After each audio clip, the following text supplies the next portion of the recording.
Thank you for listening to my post about foster care recovery.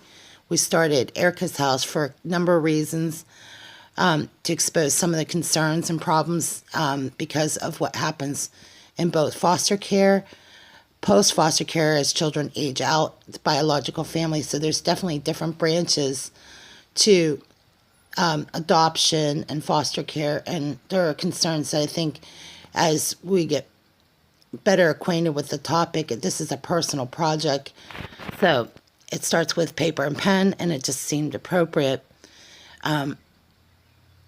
When I look at that image right there, I think about my first experience in foster care, and it was my caseworker, and I was shaking that day. It was July 1st, 1985, as I was riding up into what was an area of a different county, over about 35 minutes away from where I'm from. And it was a long day. And I remember feeling like no one really wanted us. And at least for me, it was complete rejection. I had family that were asked to take us in. There was some number of problems at home, involved our house, the property, and some concerns. And my mom could no longer keep the house. And they were kind of pushing us into different directions. A couple of my brothers were with cousins. My other brother was with a neighbor. And my sisters were in a temporary emergency foster care home. Foster home. And me, otherwise, I was with my aunt. And my aunt had said that she was too old to take care of me. And that was just a really hard moment for me.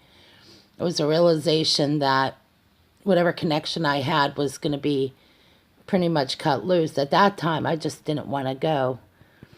And I remember that day when they came to pick me up, and I just could feel myself crying and holding my aunt and not wanting to leave. So I cried the whole way on July 1st, 1985, to a farmhouse where I was going to live. I came from the city. I was used to hearing cars rushing by.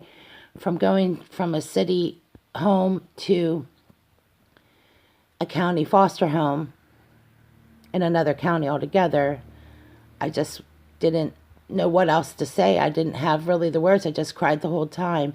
And that's when I met Erica, my foster care caseworker.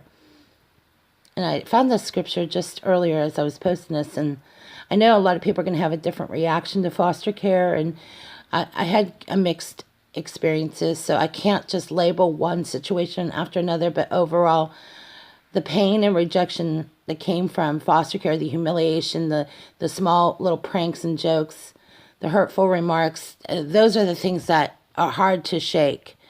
Not that there aren't good experiences, because I definitely think that I don't want to be one of those people that just overlooks all the good things that did happen.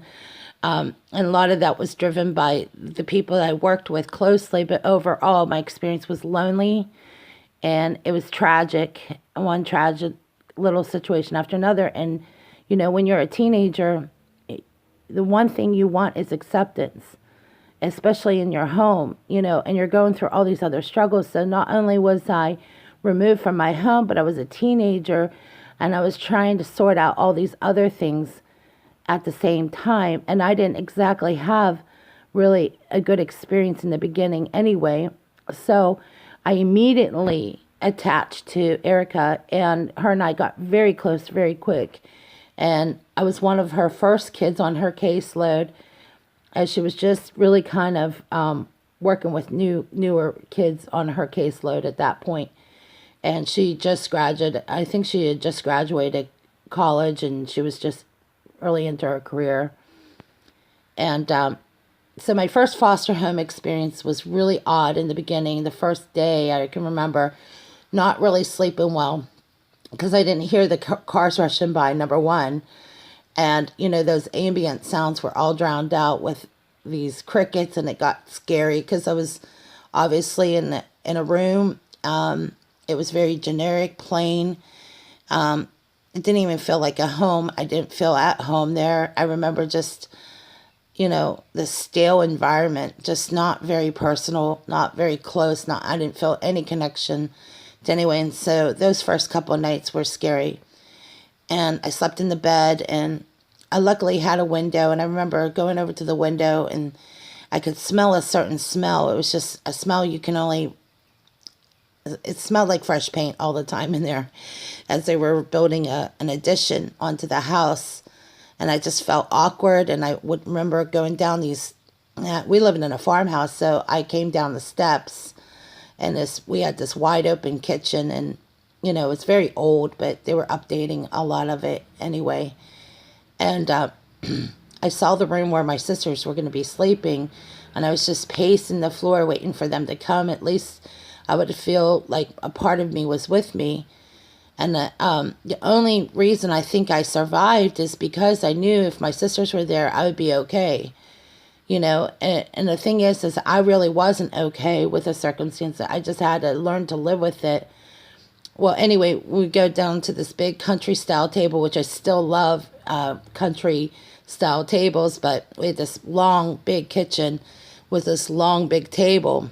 And it was just awkward because I had to kind of get used to the idea that not only was I getting to know this new foster family, but they had children, and I just didn't feel really comfortable at all. I remember just thinking I have to find a way to get used to this, and I sat at the table kind of wondering, what to expect. I always was apprehensive.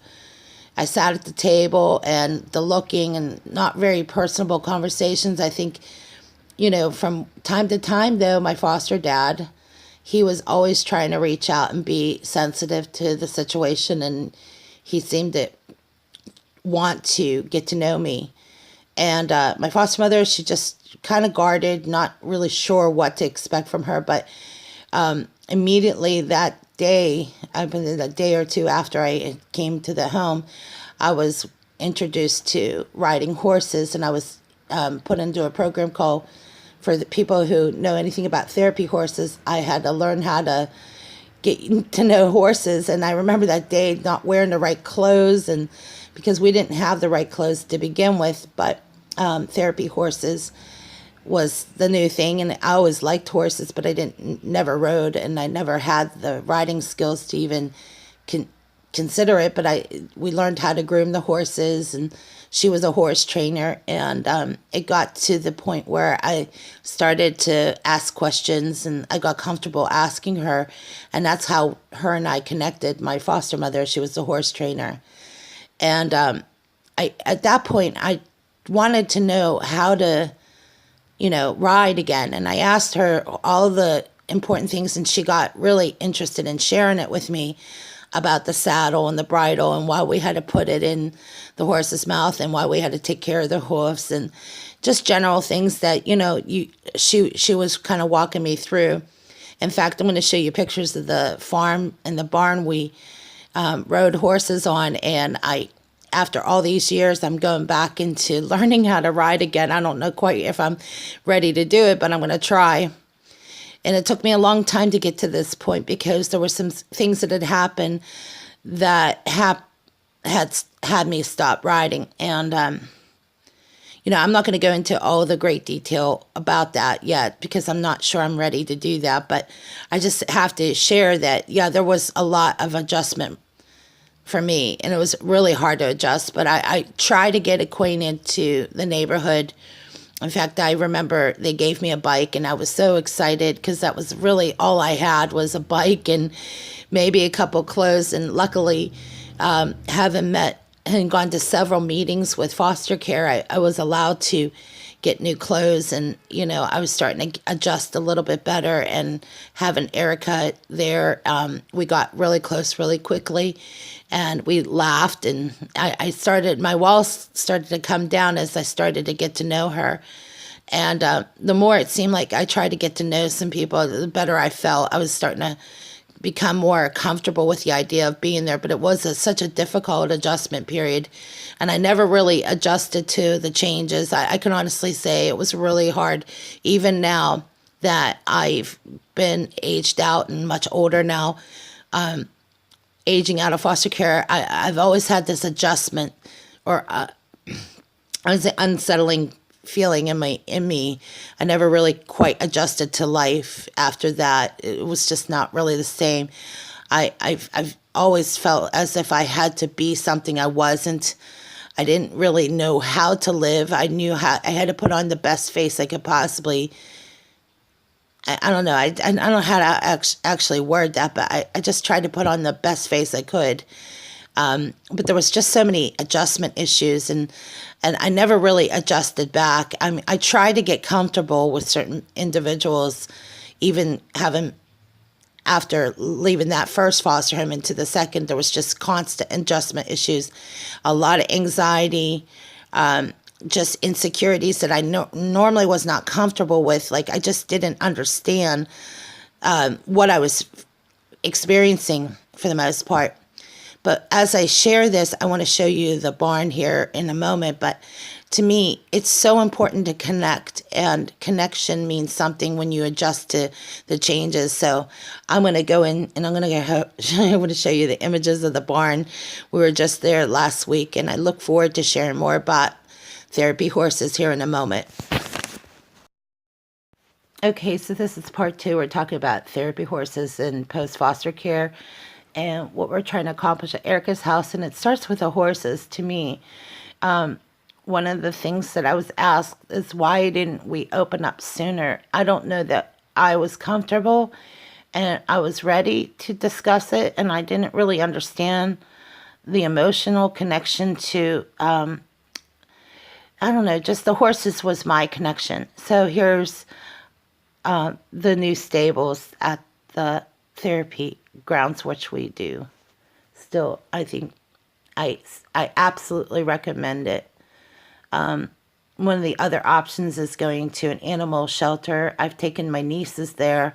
It's a way to connect, and it's very good for kids to connect with animals. And of course, to me, that was important to attach itself and experience the healthy emotions, especially if there's family conflict or crisis. So immediately, therapy of any kind to me is helpful, especially when children are having adjustment concerns or just concerns at home. It's a form of escape. It's healthy, it's safe, and it's heavily monitored, and it is a safer environment for kids to express connection.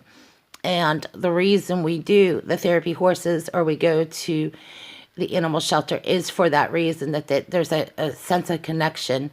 And to me, I think that's why I see the benefits of therapy horses. And I think for anybody that's ever been abused or from domestic violence to foster care or child abuse survivors, the therapy horses or going to the animal shelter is a routine that I'd like to continue. This is the barn, and I just love this because they reconstructed. They actually moved the barn over, and I just think they did such a credible job considering all the conflicts that came from past cases and stories on the news. This particular agency has run into several problems, and having talked to them and now working at a smaller capacity, I really believe that whatever we accomplish with Erica's house, we'll be able to work independently, but we'll be very much connected to the programs that we were involved with at one time. And one of them was Family Resources, Northern Communities, and other agencies that work closely with foster children. In our case, it was these agencies and many other agencies in the surrounding area here in Pittsburgh. But one of the things I found really exciting last week is the awareness, or people that are starting to come to understand that the crisis that many of us have been through, or people who have been displaced or placed in foster care or aged out, understand now that there is more to placement than just placing children, and they're recognizing this, and thank God that they are. We're going to continue here in a moment. Okay, so we're back, and we're going to talk about Erica's Kids Recovery Project. I'm going to formally introduce some of you to Erica. This only really best picture I have right now, and she's over here on the left, and that's Erica some of you who may have met Erica know that she had passed away. And the whole inspiration behind Erica's Kids is so important to us because Erica was a caseworker. It's unique to have a project like this. I'm not quite sure what to say, but all I can do is share my experiences and things I've learned from Erica. And, you know,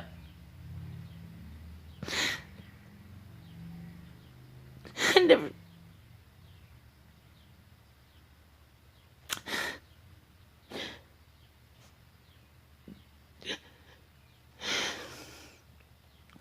It's very hard to try to imagine experiencing loss. I haven't shared it personally, but what drives me, what motivated me all these years to stay connected as close to the things that meant so much to me.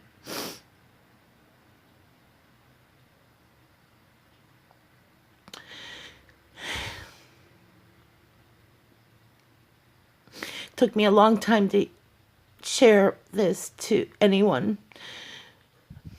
But there's so many important things like I've learned from Erica and Gail. Both of them were instrumental in my recovery, and they still are.